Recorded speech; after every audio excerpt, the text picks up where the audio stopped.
Bonsoir à toutes et à tous, soyez les bienvenus pour un point complet sur l'actualité en Vendée et à la une du 27 février. Un an de guerre en Ukraine.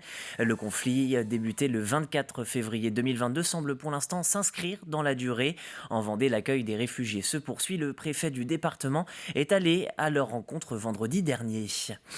L'eau au cœur du salon à la ferme 2023. L'événement de la Confédération paysanne en marge du salon de l'agriculture s'est arrêté la semaine dernière en Vendée. Comme partout en France, l'absence de précipitations inquiète déjà de nombreux éleveurs. Enfin, l'ADMR songe à fermer des centres de santé associatifs. Et les infirmiers salariés ont récemment été augmentés par les partenaires sociaux, mais aucune enveloppe supplémentaire n'a été votée par le gouvernement. Résultat, des patients pourraient perdre leurs soignants. Le 24 février 2022, la Russie de Vladimir Poutine envahissait l'Ukraine voisine. Depuis un an de guerre et une solidarité internationale, y compris dans le département. 1500 places d'hébergement ont d'ailleurs été proposées depuis le début du conflit. Pour marquer cette date anniversaire, Gérard Gavory a rencontré plusieurs familles réfugiées en Vendée, ainsi que les acteurs qui se sont mobilisés pour elles. Reportage Alix Lanos. L'ambiance est solennelle et pourtant conviviale. Un an après le début du conflit en Ukraine, une soixantaine de réfugiés ukrainiens vivent encore dans ce centre de vacances de Bretignolles-sur-Mer. Le préfet de la Vendée s'y est rendu pour leur rendre hommage et leur témoigner le soutien des services de l'État en Vendée. Leur témoigner qu'on a tout fait pour faciliter leur intégration, leur délivrer des titres, leur offrir des logements, leur offrir aussi une allocation pour pouvoir permettre de vivre très vite, très facilement. Leur permettre une intégration pour ceux qui veulent y rester. Rester ou partir, la question pour certains se pose encore et toujours. 888 ressortissants ukrainiens sont arrivés dans le département. 70% d'entre eux sont encore présents. Victoria est arrivée à Bretignolles en octobre dernier. Tout se passe très bien. Les habitants de Bretignolles sont des personnes très aimables.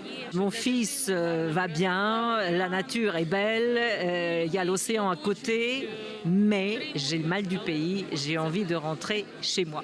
Arrivée de Mariupol avec sa sœur, Tetiana attend elle aussi de rentrer chez elle avec impatience. Mais en attendant, elle se sait à l'abri et très reconnaissante. Merci beaucoup. Grand merci. Si les autres pays ne nous aidaient pas, je ne sais pas où on en serait maintenant. Cette cérémonie, c'est également l'occasion de saluer le travail des associations qui continuent d'accompagner toutes ces familles. Certaines sont dans un espèce d'entre-deux, sans savoir si elles vont rester durablement en France ou si elles vont un jour rentrer en Ukraine. D'autres commencent à se dire, bon, de toute façon, on est là pour quelques années. On s'adapte à leurs demandes. On est plus sur l'hébergement citoyen, ça c'était au printemps l'an dernier. On est maintenant sur des accès au logement semi-autonomes, avec de l'accompagnement, avec les bailleurs sociaux. Une nouvelle étape décisive pour les 26 familles qui devront quitter le centre de vacances de Bretignolles-sur-Mer dans le courant du printemps pour qu'ils puissent à nouveau accueillir scolaires et touristes. Un mot sur le salon de l'agriculture. Demain, 28 février, c'est la journée de la Vendée. Pour l'occasion, Agathe Poulet sera sur place pour vous faire vivre l'événement et les différents concours. Des compétitions où la Vendée brille déjà. Citons notamment les médailles d'argent du saucisson à l'ail non fumé de tradition de Vendée et du pâté de campagne supérieur du Super U de Montaigu-Vendée. Médaille d'or aussi pour les fiefs vendéens du château de Ronay et de l'EARL Muraille. La Confédération paysanne qui, de son côté, reconduit pour une troisième fois le salon à la ferme, une sorte de porte ouverte pour célébrer l'agriculture en milieu local. Un seul rendez-vous en Vendée pour cette édition 2023, c'était vendredi dernier, à La Roche-sur-Yon, dans le GAEC Les Légumes du village. Une trentaine de personnes se sont déplacées pour découvrir cette ferme, mais aussi la thématique, un thème qui fait écho à l'actualité puisqu'il s'agit de l'eau et l'agriculture paysanne. Après un été très sec en 2022, on vient de vivre un mois de février qui est aussi très sec, c'est exceptionnel.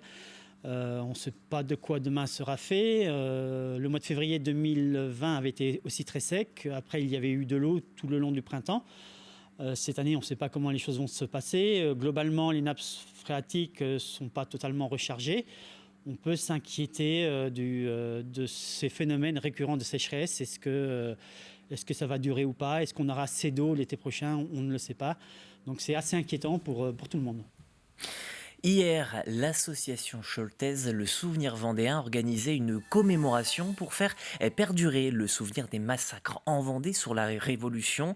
Les 28 février et 1er mars 1794, 564 Vendéens ont été tués par les troupes républicaines entre Roche-Servière, Le Ger et les Lucs sur Boulogne. Des tueries perpétrées lors de la guerre de Vendée, voilà 229 ans. C'est le summum de l'horreur, si vous voulez. Ces gens rassemblés en plus, il y en avait aussi autour, mais rassemblés dans cette église. La grande église avait brûlé, elle aussi, etc. Donc on peut vraiment dire que les Lucs, c'est sans doute le symbole le plus abouti de ce qu'a été l'horreur de ces guerres de Vendée. Ça ne minimise pas les 200 000 morts. C'est 200 000 morts, la virée de Galerne, c'est 80-90 000 morts en quelques mois, quelques semaines. Les massacres des marais de Savenay, c'est épouvantable. Mais ici, c'est la volonté définitive de supprimer une population qui s'exprime. Santé, avec cette inquiétude pour l'ADMR, l'aide à domicile en milieu rural. Elle gère 13 centres de santé associatifs sur le département, mais certains sont aujourd'hui en danger. La trésorerie ne suit plus, la faute à un avenant signé par les partenaires sociaux et agréé par le gouvernement. Grâce à celui-ci, les infirmiers ont été augmentés, mais aucune aide supplémentaire de l'État n'a permis d'absorber cette hausse. Alix Lanos s'est rendu dans le centre de Mouchamp pour suivre le quotidien de l'équipe. Annie Alain a démarré sa tournée à 7h du matin. Elle va se rendre au domicile d'une vingtaine de patients à Mouchamp et dans les alentours. Parmi eux, Patrice Lédé.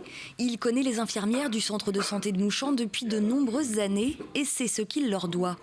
La plaie en elle-même est plus belle, mais alors le tour... C'est vrai que d'avoir des infirmières à la maison, c'est vrai que ça permet d'être chez soi déjà. C'est une autre vie, quoi. On est chez soi et... on est mieux chez soi qu'à l'hôpital, je pense. L'infirmière dispense des soins techniques, bien sûr, mais pas seulement. Pour moi, personnellement, c'est nos rayons de soleil parce qu'elles nous aident. Et elles m'ont soutenue dans tout ce que je subissais avec Patrice. Annie est salariée de l'un des 13 centres de santé infirmiers du département géré par l'ADMR. Un maillon essentiel de la chaîne de soins pour favoriser le maintien à domicile et souvent éviter le recours aux services d'urgence. Souvent le samedi, par exemple, il y en a qui se blessent, qui se coupent ou n'importe. Donc les urgences sont engorgées. Ils viennent au centre de soins et on fait les premiers pansements. Centre de soins Mouchamp, bonjour.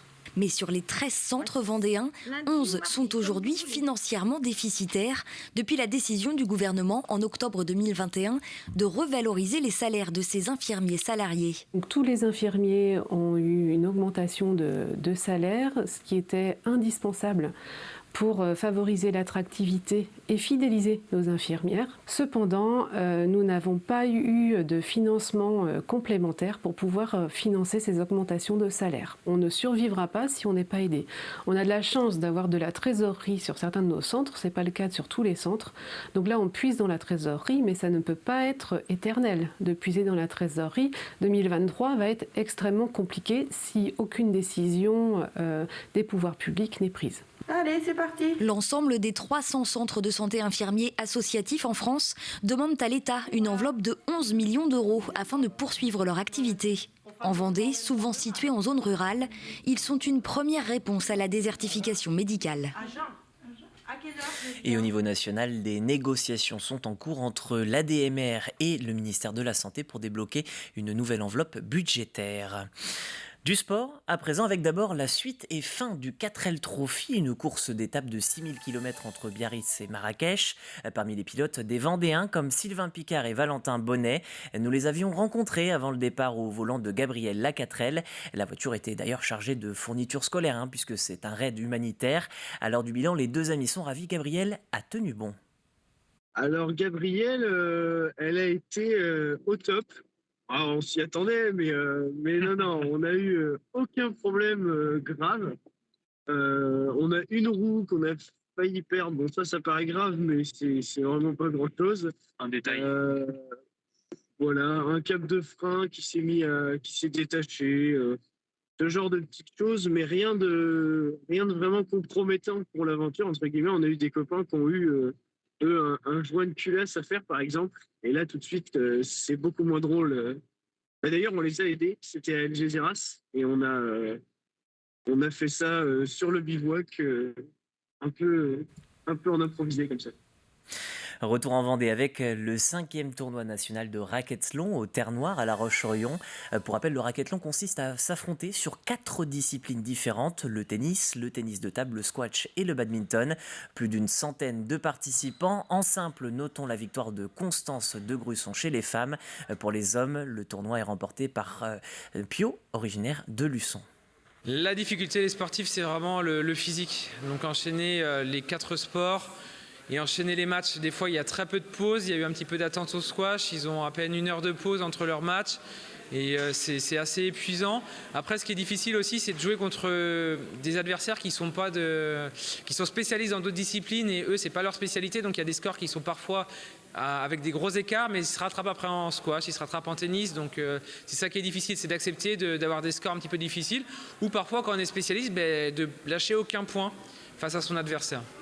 Et vous l'avez entendu, victoire de Rémi Pio en simple messieurs, Damien Angerot qui sera ce soir sur le plateau de 85 chrono. Et puis un mot de tir à l'arc, Elliot Legui, 13 ans, est devenu hier le meilleur archer de France dans sa catégorie. Licencié au club de Grosbreuil, il participe au championnat de France jeune organisé ce week-end au Vent d'Espace.